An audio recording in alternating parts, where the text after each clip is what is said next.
Hey guys, Chevy JP86, and I am back again with a proper video of introduction. Back again on YouTube. Haven't been here for quite a while, and it's just been a hectic 2011. Let's just put it that way. And not up to snuff today. I had a pretty good New Year's, we'll just put it that way. Hope all you did as well. But I figured I'd at least get a video up today, and today, as you guys all know that I love the Dreamcast, we're going to do it on Unreal Tournament. So sit back and have a look at this awesome game that the Dreamcast brought to us back in 2001. Probably one of my favorite shooters of that time, between all systems that were the GameCube, PS2, and I guess mostly the PS2, I guess, because it was really the battle between the two of them. Then the GameCube and the Xbox came in, but yeah, probably my favorite shooter. So let's have a look. Alright guys, here we are with some Unreal Tournament for the Dreamcast. We're going to start out on some domination, which is basically like Conquest on Battlefield, for example. You got to take over certain areas and then try and hold the position on that area. In this case it's red and blue, like most games. Ooh, that was a good headshot. A little bit of a gore fest there. Yeah, no, it's basically like that, and you just got to try and hold up your area for as long as you can, and that's the way you gain points, as well as killing your opponents in the meantime. Of course.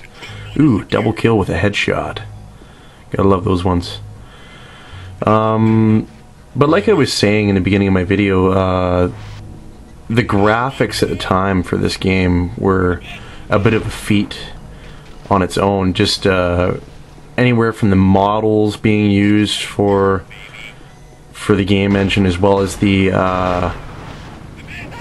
just the overall graphical texture of your all-around environment. It was pretty top-notch for back in 2001, and you know, when you go from 32-bit on the PS1, ooh, double kill.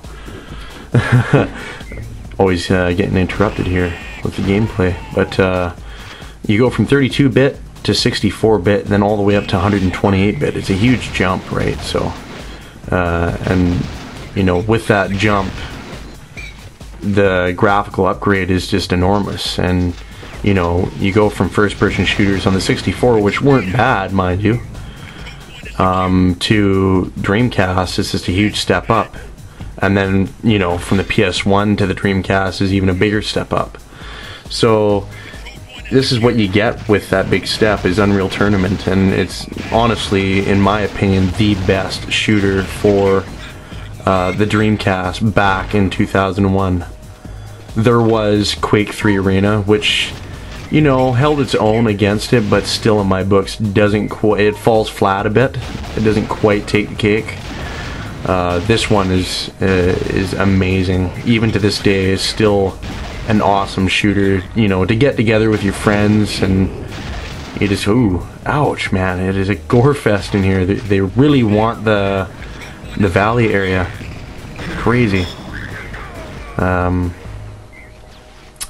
Yeah, so this game just it holds a lot of memories for me too, just because I remember, you know, going over to buddies' places and bringing this with me, and you know, a good portion of my friends back in this time had Dreamcast rather than the PS2. Just, you know, for the sake of the PS2 being, you know, $400 compared to, you know, $150, and then even lower near the end of the lifespan of the Dreamcast. And I mean, for a system that was comparable to the PS2 at the time, you know, and graphically speaking, it was pretty much the same as the PS2.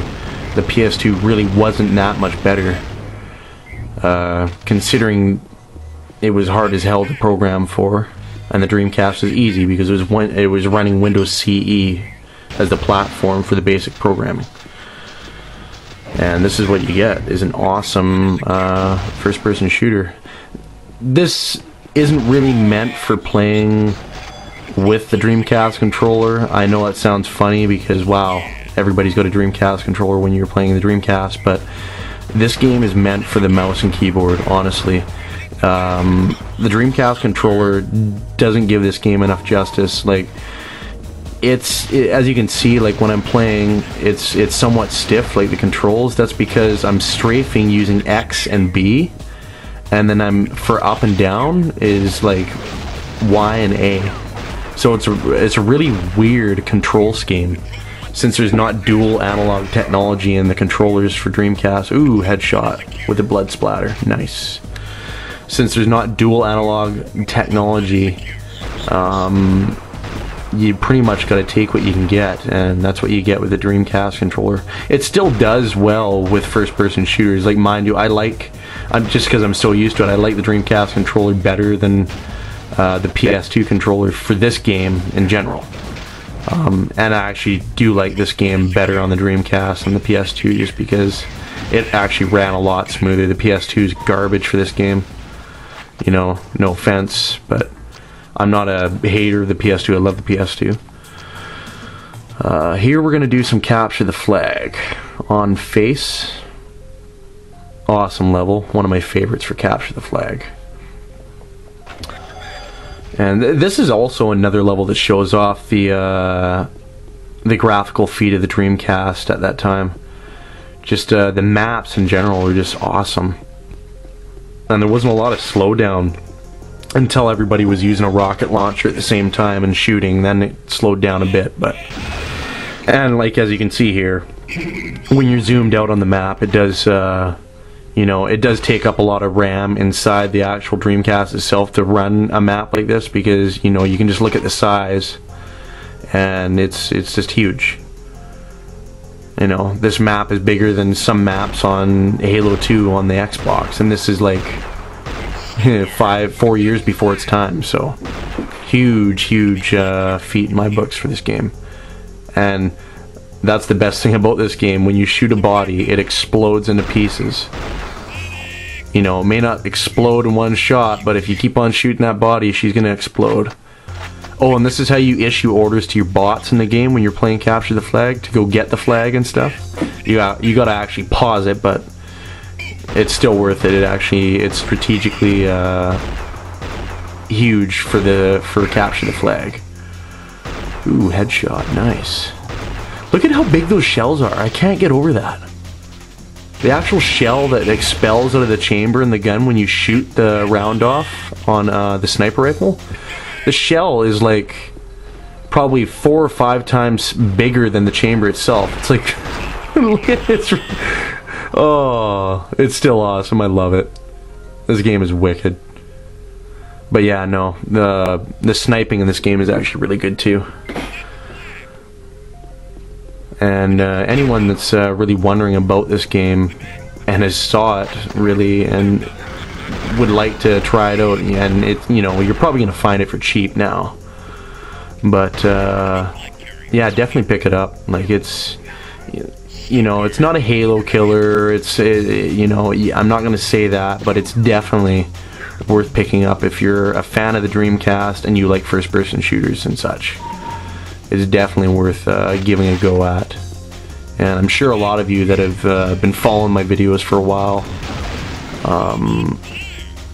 can look at this and appreciate like the actual capability of the Dreamcast for back then. Like, it's, you know, like I said, this machine ran this game a lot better. What the hell was that guy doing? Wow. This game ran a lot better on the Dreamcast, and, you know, I can honestly say that because I've owned both versions. And it just, I don't know why, it's just, the PS2 back then, it just wasn't, I don't know, a lot of developers kind of hated it just because it was so hard to program for, like I was saying earlier. But no, this game runs awesome on it. And not to mention, you got 4 players, four controller ports, so you can play 4-player right off the bat. And that's a blast on its own. Okay, I gotta get to the other side here, and see when the dot is red like that, it's an automatic lock on, so it'll just basically heat sink to the target, and it'll just follow them even around a corner as much as it can. Dual Enforcers, I love these guns when you duel them up. Give it a little gangster, this is what I call gangster blast. That's the secondary fire. You tilt the weapons. It's great. Alright, so now we're going to do a little death match, which is the basic kind of matchup in a first-person shooter. You cannot have an Unreal Tournament game, or any first-person shooter game for that matter, not have deathmatch. That'd just be insane. Alright, so what I'm going to do here, I'm going to do a little bit of sniping for a bit. Like I said, you can really tell right there, just when you look around, how stiff it is. Very, very stiff controlling. But like I said, the Dreamcast doesn't give this game justice. You gotta have a mouse and a keyboard. And if you can find a mouse and a keyboard for cheap, I suggest picking it up for the Dreamcast if you want to play this game. Because if you want to just go through this game one player, it's definitely worth it. And even if you want to have like a two-player matchup against some bots, you and a buddy and a bunch of bots, it's still worth having the controller or the mouse and the keyboard for the system, just because it's just wicked to have that maneuverability. And you'll notice right away as soon as you have a mouse, just the stuff that you can pull off, the headshots, everything like that. You don't have to rely on the actual heat-seeking system that this game provides for you. There's a bit of as you notice there, like even when you're shooting a bullet out of your gun, it'll go directly to your target, even if you're not fully aiming at the target, you know what I mean? Like it'll, see right there, those things will actually literally follow them, even if you're shooting straight. Ooh, double kill. It's just a bit of a, you can turn that off, I believe. But I don't suggest really turning the auto aim off until you actually have a mouse and a keyboard, because that's pretty much when you have the maneuverability, like I say. But with the controller, you need that shit, because you'll just get totally fucked. Especially since I'm pretty much playing it on inhuman difficulty, so. Yeah, that green goo, by the way, just makes your body explode into bits. It's not good for you.